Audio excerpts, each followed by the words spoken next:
Hello and welcome to today's webinar presented by Dlubal Software. Today we'll be working in our structural analysis and design software, RFEM. The topic for today's presentation is Tekla Structures integration in RFEM 6. My name is Amy Heilig. I'll be your moderator, answering any questions you may have. I'm the CEO of the US office and also a technical support and sales engineer, and I'm located in Philadelphia. My colleague, Alex Bacon, will be your presenter. He's a technical support engineer, also located in our Philadelphia office. And lastly, we have Siska Choa, who will also be a moderator, answer any questions you may have. She's a technical support engineer located in the Philadelphia office. If you have any questions about today's presentation, we encourage you to go ahead and send those into the dialog box here. If by chance we don't get to all your questions, we will certainly send you a follow-up email afterwards. As far as the content over the next hour today, we do want to begin with a brief introduction to the Tekla Structures interface, as well as the RFEM 6 integration options. We'll spend some time there before moving on to our first example. For this, we'll begin in Tekla Structures, where we will export the model out to the FEA program RFEM 6. So once in RFEM, we'll take a look at the model. We will design a few members and optimize them. After those changes are made, we'll take that updated model and export back out to Tekla. And with that said, I'll go ahead and turn it over to Alex. Great, thank you, Amy. So I will begin with giving some general information on the Tekla RFEM 6 interface. So currently, the interface supports Tekla versions 2021 to 2024. This interface is a direct one between Tekla and RFEM, and so the two programs need to be installed on one single PC. Then you want to make sure in your RFEM 6 program and option settings that the web services is checked on here, so that every time RFEM 6 starts up, it will start up the web services. And this should be on by default, but it's always good to check that. And then the plugin also must be manually installed after installing RFEM 6. So you can find that setup file under this pathway after you install RFEM 6. And then once you install that, then you should be good to go.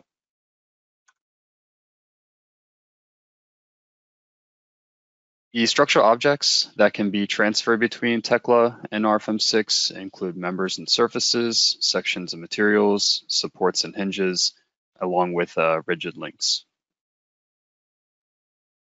Here are the export options. So if you're exporting from Tekla to RFEM, these are the export options you will get. So the first option you can see here is the physical model option. And this is basically like a CAD model. And so it's the solids without any consideration of the axial positions. And you can see here with this would be a physical model. And if you would export this physical model, you can see that the axial positions here are not lined up or connected at all. And the wall here is basically just framing into the bottom of the slab. And so there's going to be a space there. And so if you export this physical model, this is what you're going to see in RFEM, which isn't good. And so what you need is an analytical model to be created. And you can see here that the axial lines of each element are connected correctly. And so then you will get that correct analytical model in RFEM 6, which is needed to run the structural analysis. So that would be the second option here. Analytical model is what you'd want to choose if you're looking to run a structural analysis. Next, you have this option for exporting rigid links, which is checked on by default. So if any rigid links are defined in Tekla in the analytical model, then those will be exported into RFEM as well. This option for creating a unique profile for each set of members, this is checked off by default. If you check this on, then the cross-sections, the same cross-sections are going to be given separate index numbers. By default in RFEM, a similar cross-section is summarized with only one index number.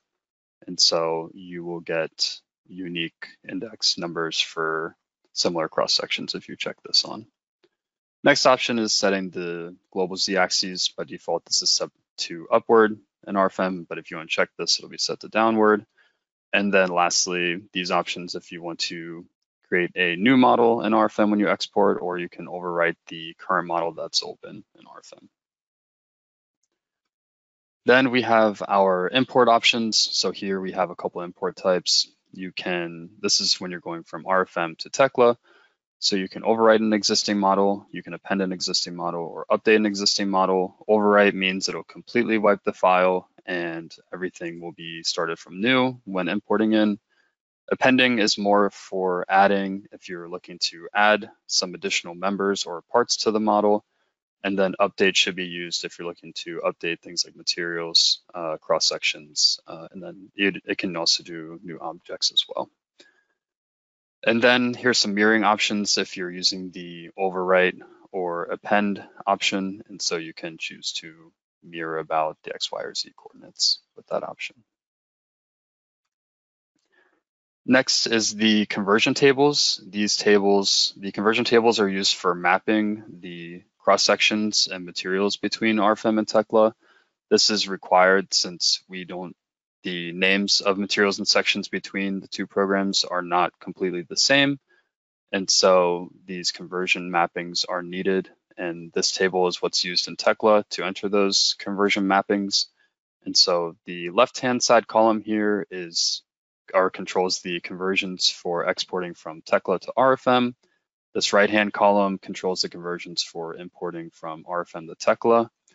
Then each of these columns is further subdivided by section and material, and then further subdivided by if this is a regular expression or if it's not a regular expression. And regular expressions allow you to convert multiple objects via only one entry. And so I would like to show you, we have some documentation on our website regarding regular expressions. If you're not sure how to create regular expressions, this FAQ, which is implanted in the PDF, which you can download anytime during this webinar.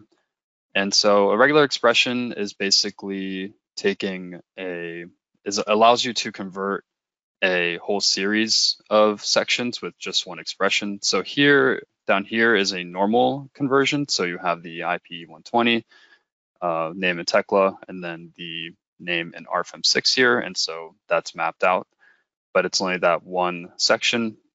And so if you wanted to have just all of the series of IPEs, for example, mapped out in one expression, you can do that with a regular expression.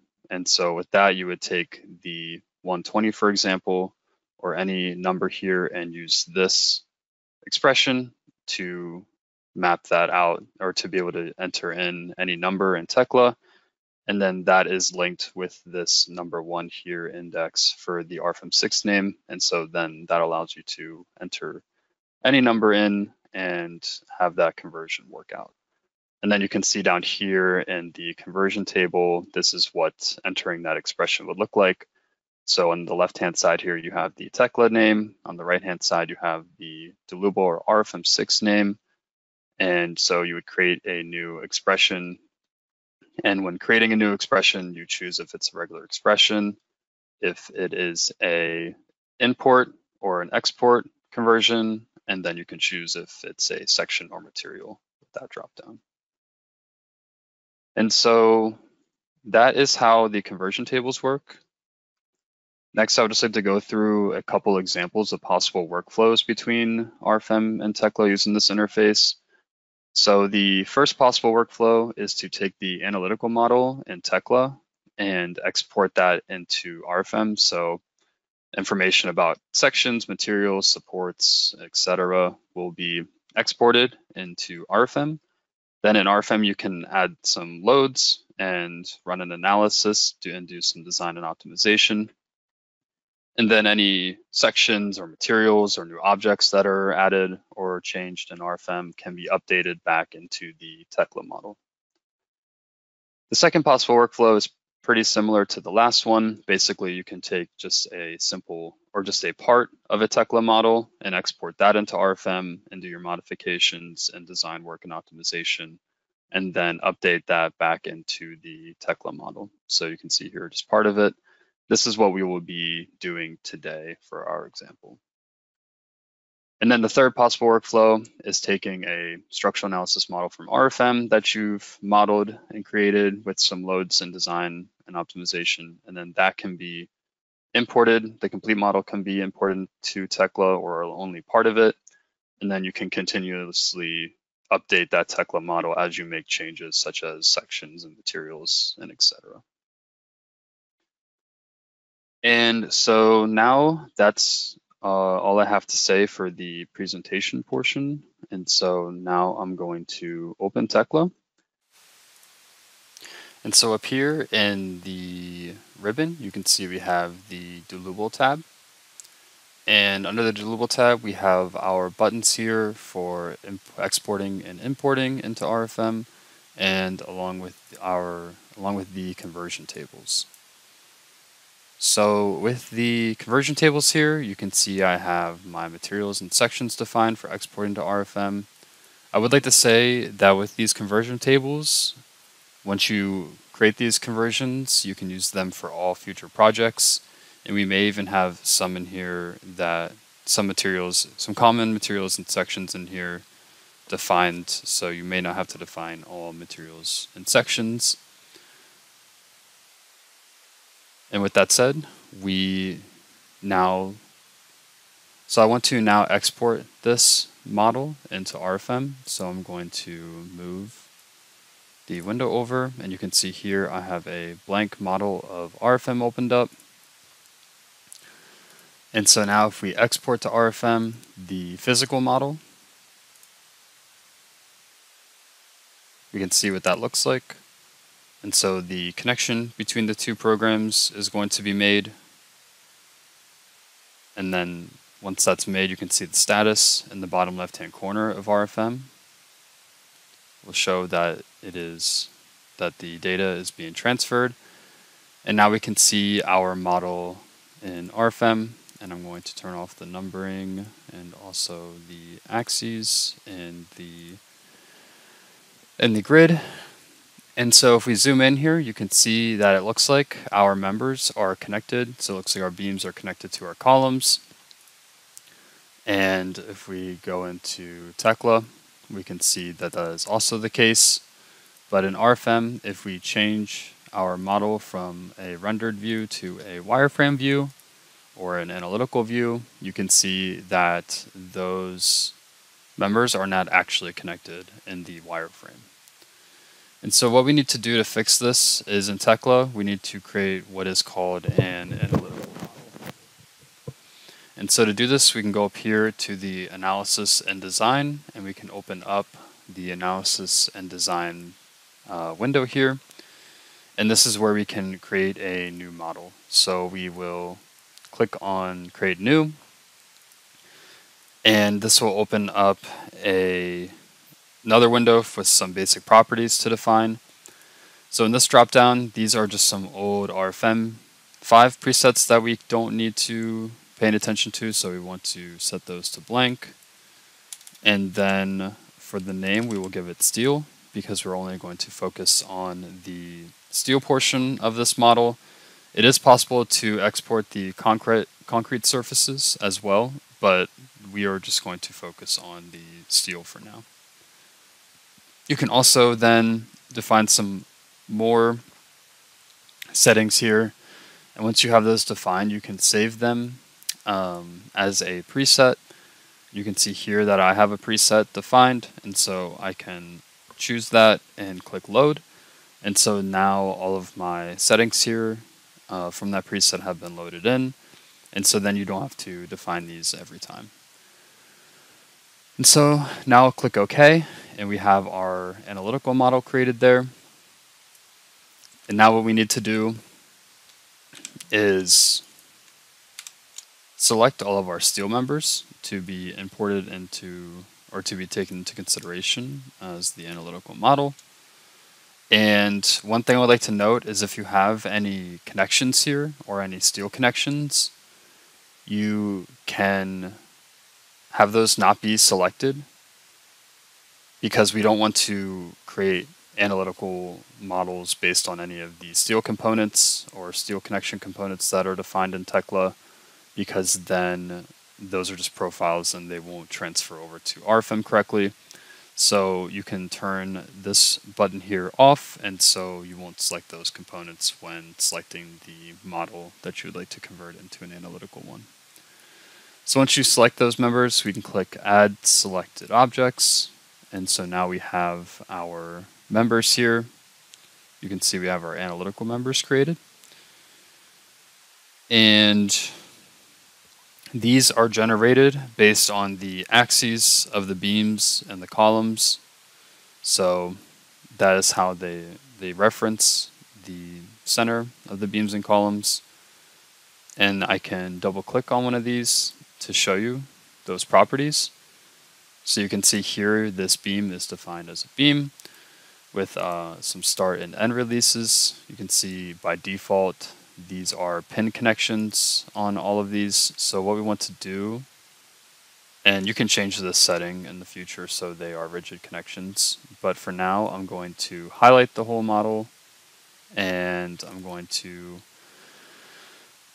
double click on one of these beams, and we want to change that connection to a rigid connection. So we'll choose connected, rigid connection, we want to choose connected again, and we want to choose our rigid connection. We want to make sure this is set to connected and not supported because we're changing the connections and not supports.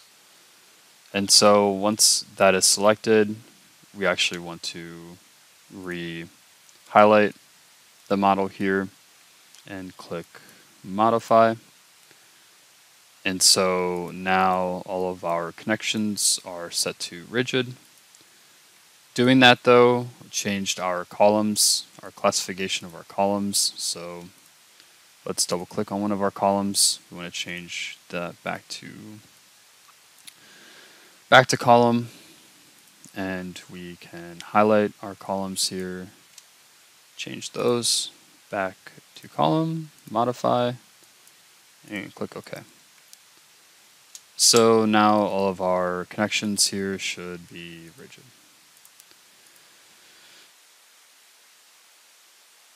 So now we want to define some of our beams as trusses. So let's double click on one of our beams here, and we want to change the classification or the class here to beam truss. So then when these are imported into RFEM, these truss members, or the members here, will be set to the member type truss, so they will have pin connections at the end.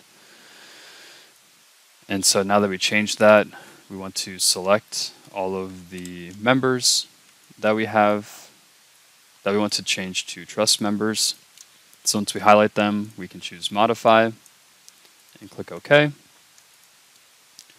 And so now you can see when I zoom in here, those beams are green now, telling me that they are truss members. And we also next want to define some supports. So we want to give our columns some supports, and we can do this in Tekla. So we can double click on one of our columns here, and then we can go to the Start Releases and End Releases tabs. And you can see that the start releases are defined as yellow, or color coordinated as yellow, and then the end releases are purple. So you can see the purple node here and the yellow node. We want to define this support at the yellow node, and so then we'll change this to supported. And you can see there's some predefined supports here. I want to choose the hinge support, and you can see the degrees of freedom here. I want to fix the rotation about the z-axis. And so now that we have that support defined for the start there, we can highlight our columns and choose Modify and click OK. And now the supports are added at the bottom of our columns. You can also double click on the node here and you can edit the support of the node as well if you'd like. Next, also one thing to mention is it is useful. You can define some presets as well for these. So if you create a support, you can name it and save it as a preset.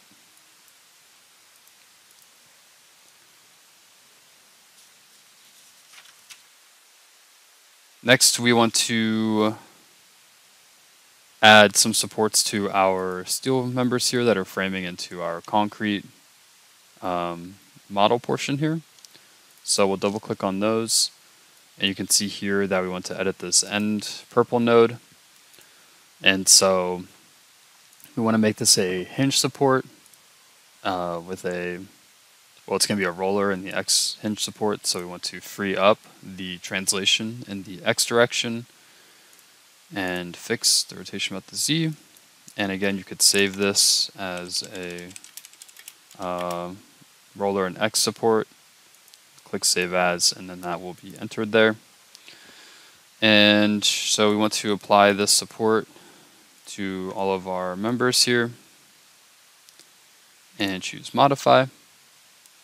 Click OK, and now you can see those supports are added to the end of our members there. And so yeah, now we have our supports created. We want to check all of our connections. And so to do this, we can open up the Analysis and Design Models window and go to the display warnings. And you can see we have some warnings here. This first warning we can ignore, but the second warning about a member being shorter than the minimum length we want to check out. So if we want to see exactly what that means, we can click on Details. And under Details, we can go under that warning and we can see and click on the analytical part that warning has to do with. And so then we can see that's highlighted graphically here. And so then we can right click, and if we still aren't able to locate that warning, we can go to Zoom and Zoom Selected. And so now we can get a closer view of what that warning is giving us. And if we zoom in closer here, we can see that we have two nodes here. And we want to fix this. And so you can see this node here is connecting these two members, and this node here is connecting these four members. And so we can see that this member here is just a little off axis. If we go down here, and you can see that this member wasn't connected properly, so the program added in a rigid link here. And again, you can see we have two nodes there. And so this is a simple fix. What we can do is simply merge these nodes. And so I can hold Control and click on both of those nodes, and I can right click on them and hit Merge Selected Nodes. And now you can see down here in the bottom left, it's telling me to pick a target node, and this is our target node. So I'll select that, and you can see that now that analytical member has been moved as the node has been merged, and so now we only have one node there. And again, down here you can see that rigid link has disappeared as our node has been merged. And an important note on this is that this only affects the analytical member and not the physical. So only the analytical member will move. The physical model will not be affected by this. And so then if we go back under the Analysis and Design panel and see, if we go under Display Warnings, that our second warning there has disappeared, which is good. So that tells us that our model is connected.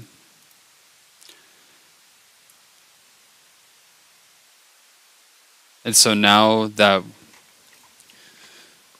And so now the last thing I want to show you before exporting this model into RFEM is I just want to point out that you can change the position of the analytical member within the physical, or you can change the axial position. And so if I double click on one of these, we can go to, for this column for example, we can go to position. And under position, we can change this from the reference axes to the top center if we'd like. So you can see how the axis has moved there to the top center of the member. And so that is one bit of information I wanted to point out on how you can change the position of the analytical member.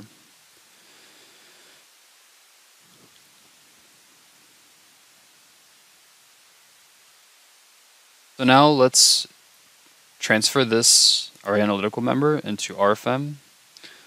So if I exit out of the analysis and design panel, we can take a look at the materials that I have set for each member. So you can see that I have the correct profile and the correct materials set for each member.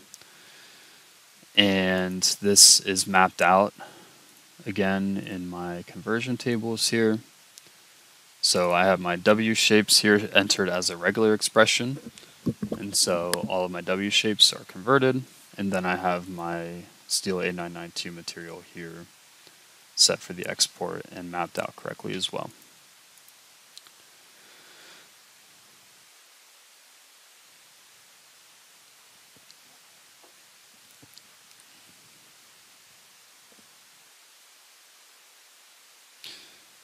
And so now we can transfer this model, so we can go up here to export and export to RFEM, and we can override this bad physical model that we have right now. So if I go up here to export to RFEM and I choose analytical model, we can click OK.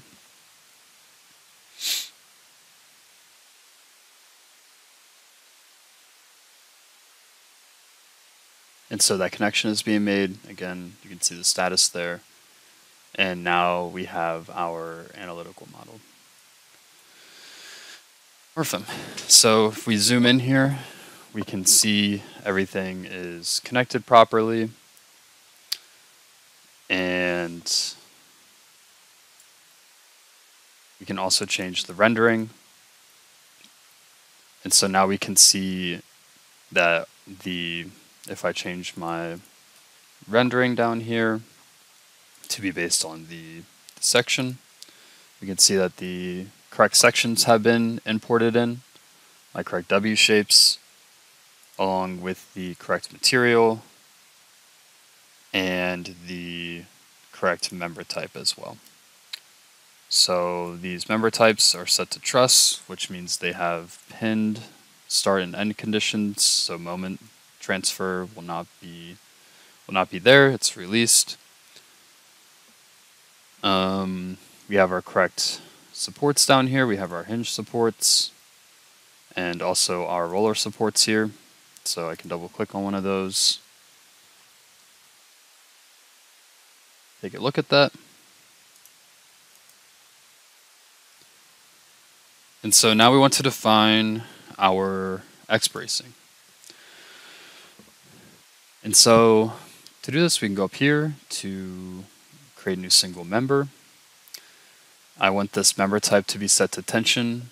So with this member type, it's nonlinear, which means that this member can only take tension forces and not compression forces.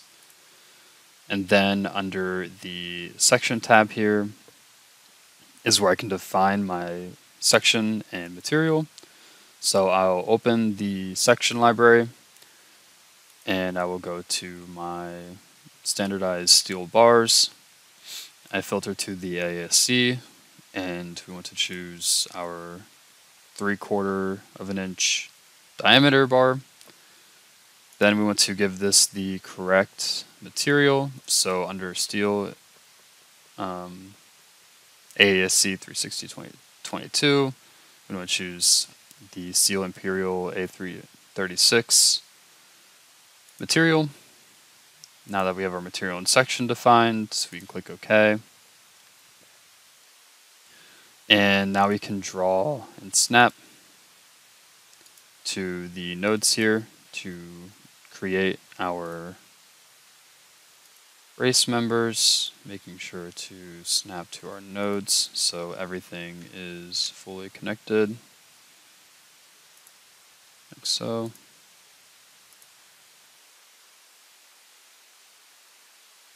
We're going to do the same thing for the back side.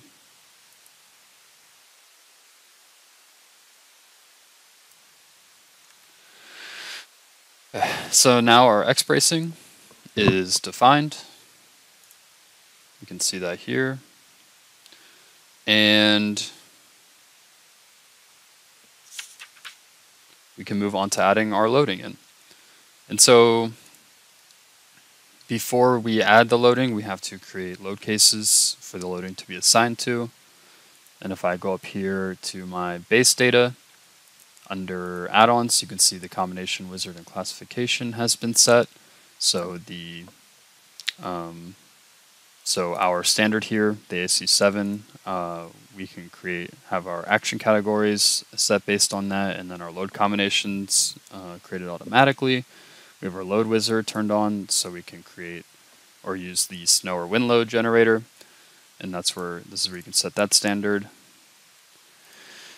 So we'll click OK, and we'll go up to this button to create a new load case. And this first load case is going to be self-weight. We want to create a new static analysis setting. This is going to be set to geometrically linear. And then we can create 2 new load cases. This one will be live with an action category of live. And then this one will be snow load. And that will be set to snow. And we'll click apply. And then under the design situations, this is where we want to create a design situation, which is our envelope solution and this is how our load combinations will be created automatically. So we'll set this to our LRFD design situations, and we'll create a new combination wizard. This one will be with a static analysis setting of second order.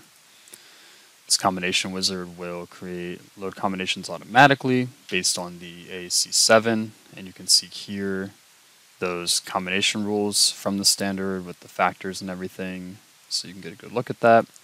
Under the load combinations, you can see here those are again generated automatically based on that design situation. You can see those that overview here, and now we can click OK.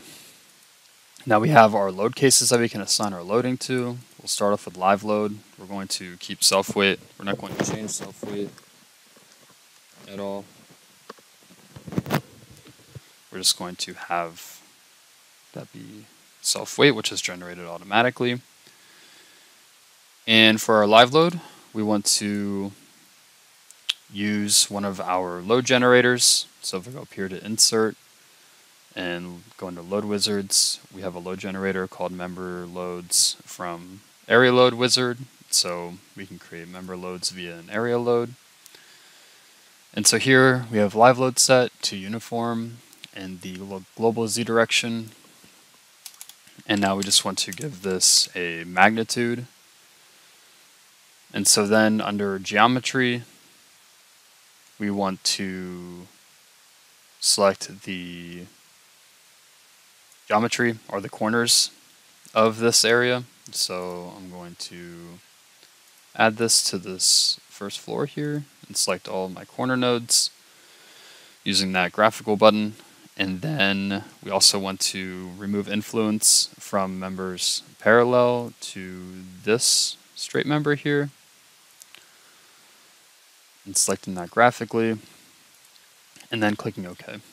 And so now you can see this area load on that floor over those members, and if you want to display this separately, you can do so like that, and we can decrease the graphical size of this, and so yeah, now you can see the member distribution there. And so I'll uncheck that, Now we want to move on to our snow load. So with this, we're going to use another load generation or wizard tool. And this is our snow load wizard tool here. So I can right click on snow loads and create a new load wizard snow load. And so the roof type is selected here as flat/mono pitch. And then we want to give this a name. So we'll name it roof 1. And we'll choose this graphically again. Going around here and selecting our corners. Then under the next tab, parameters, we can either enter these parameters as user defined, or we can enter them as map using the map and parameters. And with this, we can enter this information in automatically from our GeoZone online GeoZone tool by clicking that button that was down there. And so it's set to snow, and then you can enter any address in that you would like. I'm going to type in Philadelphia, PA, which is the location of our US office. And then you can see here you'll get your ground snow load, and you can click OK. And then all of that information will be filled out automatically under our parameters here, and we will get our loading results. And so then we can make a copy of that first load. We'll name the second one roof 2, third one roof 3, and then all we really need to do for these copies is change the location of our snow load here. So we'll change the geometry like so, and then we'll change roof 3 here to this sloped portion. Now that we have those, we can click OK, and we can see our snow loading there. So if I right click and display separately, you can see how that loading is distributed, and you can remove influence from any of these members if you'd like. But that is the loading we have now. So we have our live load and snow load, and then the dead load with the self weight of the structure. And now we want to run our steel design. So first I want to go up here to the base data and go under add-ons, and I want to check on steel design and click OK. So we're turning our steel design add-on on, which gives us our folder down here. And so I'd just like to say that this webinar is not focused on design. And so to save time, I'm going to disable the stability analysis.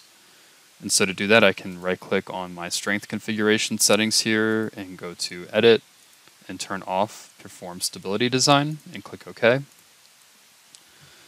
And if you want more details on the steel design, there are dedicated webinars for the ASC and CSA steel design on our website that are recorded, that if you'd like to get more into the details of that, you can check those out.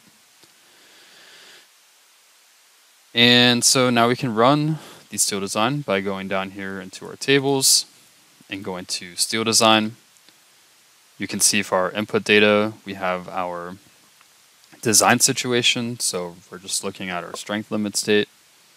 For steel design, the objects to design, we're designing all of them. Materials here we have entered, and then our sections. And so what we can do is go up here. Okay, so I need to make a correction. This roof, or this snow load, roof 1 here, needs to be defined at the top here. So we'll go in there, double click it, and fix it. And we will click OK. And so now let's run our steel design by clicking the button here, Show Results.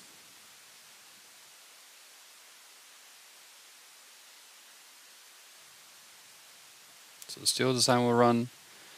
And now we can see our design ratios. We can get an overview of the ones that are not passing or red and above the 1.0 design check. And so I can show you how to optimize these now. we can even get a better view. If I turn off the loading here, I can select these members and I can isolate them, and we can see here that we change the rendering. You can see here that our 8x13s are not passing here along with our 10x17s. We can even go down here, design ratios on members, and we can take a look at that.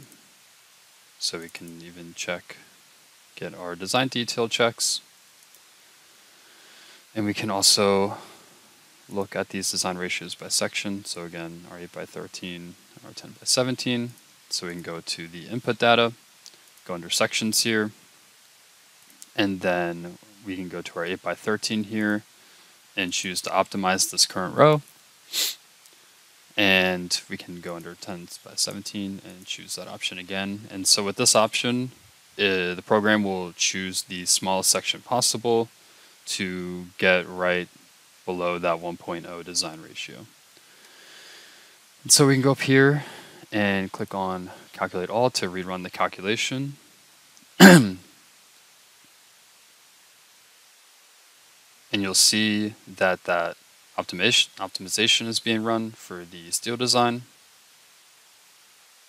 And so now all of our ratios are below 1.0. You can see this one's at 0.19 or 0.91.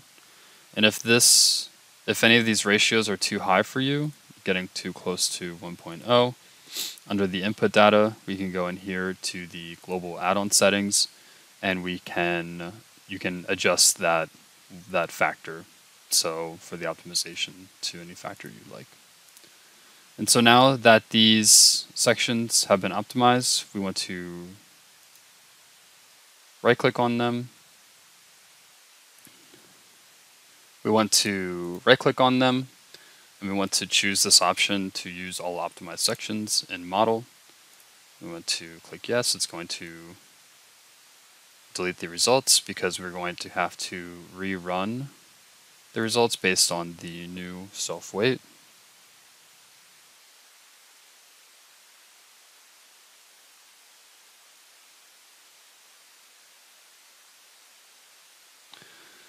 And so now we have our steel design. And so now to summarize, what we did was we imported our model in from Tekla, and we added some bracing and loading. And then we ran the steel design. And so now what we want to do after optimizing the sections that were failing, we want to update our structure in Tekla with our new additions and cross sections as well. So we can go back to Tekla here. And in Tekla, what we want to do is choose the import from RFEM.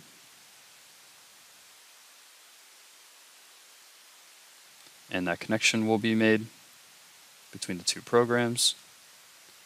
And so now what we want to do is choose the update existing model here.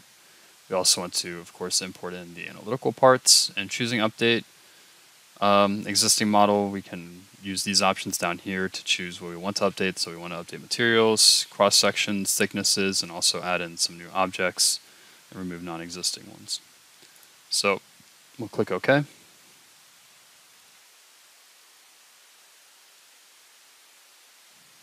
And now you can see that in Tekla, our bracing has been added with the correct profile and material, and then the correct sections here have been updated as well. So we have our 12x14s here with our correct material. And so yeah, that's the workflow. So what we've done was we've gone from Tekla with the model that was created here. We created an analytical model that was then exported to RFEM, where we ran the analysis and design optimized some sections, and then imported this and updated the model in Tekla with the new sections and materials. The last thing is probably the documentation for the steel design is what we want to create. And to do this, we can create our printout report. And so we can go up here to new printout report, and we can go down here to save and show.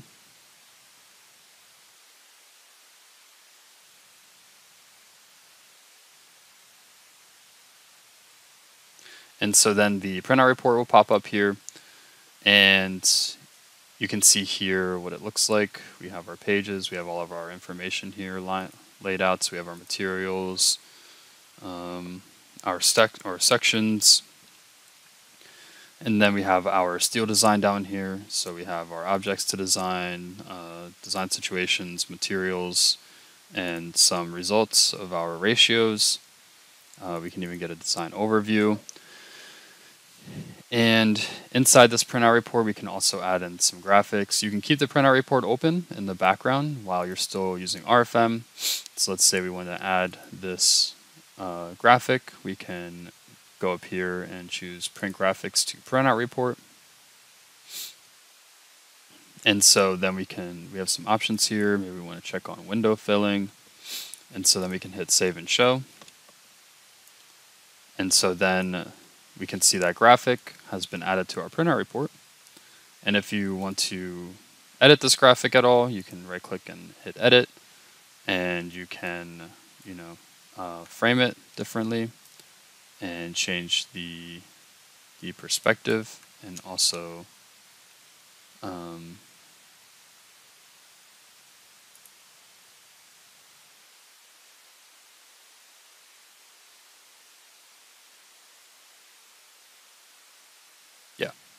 change that sizing. And also you can change the rendering, or you can show loading and change a lot of different things there. Next, if we want to show some of our steel design results, we can do that. So we can turn on our steel design results so we can show those graphically here. And then we can also print this graphic to our printout report. So we'll hit Save and Show again. And then that graphic is added to the bottom here under our steel design. And if you want to also add in the steel design detail checks, you can do that as well. So if you want one of these detail checks shown in the report with the equations and everything and references to the AAC standard, we can go down here to Print Graphics to Printout Report. And then we can again open our printout report, and we can see that information has been added here. Yeah, and so then you can take this report and you can export it as a PDF if you'd like and share it. Also, I would like to note in the report, you can change what is shown in the report here by going up to this button, and you can edit what is being shown in the report, and you can also save templates as well, and you can move information around along the printout report navigator on the left-hand side here. So that is all I wanted to show regarding the Tekla integration with RFEM. I wanted to end on some future developments that we're going to add into this integration. I want to start off by saying these are the planned future developments, of course, and they are in order of planned release dates, and listed from the soonest release date to some more distant dates. So the first information, or The first thing we're going to add to this integration is member sets. So these will be transferred between Tekla and RFEM, and this should be available either next week or the week after. Then we want to eventually add the ability to use tapered members in the conversions. Then also the ability to export load groups and loads from Tekla to RFEM. And then in the far distant future, add the ability to consider eccentricities in the integration workflow. And with that said, I will hand it back to Amy to finish off the presentation. All right, perfect. Thanks, Alex. So this presentation was recorded and will be placed on the same web page that you registered for the GoToWebinar. The model used in the presentation will also be available for download. So we encourage everyone to go ahead and access the free 90-day trial version if you don't already own RFEM, where you can test out this Tekla integration yourself. And if you have any questions about the presentation today or any products, you can contact us in our Philadelphia office with the information shown at the bottom of the page. Our phone number is 267-702-2815, and our email address is info-us@dlubal.com. If you are interested in scheduling an online demo, or you'd like to have a more in-depth discussion about RFEM and any of the products that we have available to us, feel free to contact our sales team with the QR code shown here. It takes you directly to our webpage where you can initiate that. And of course, our contact information again is shown at the bottom of the page, where we can go ahead and schedule that online demonstration or presentation within the coming weeks.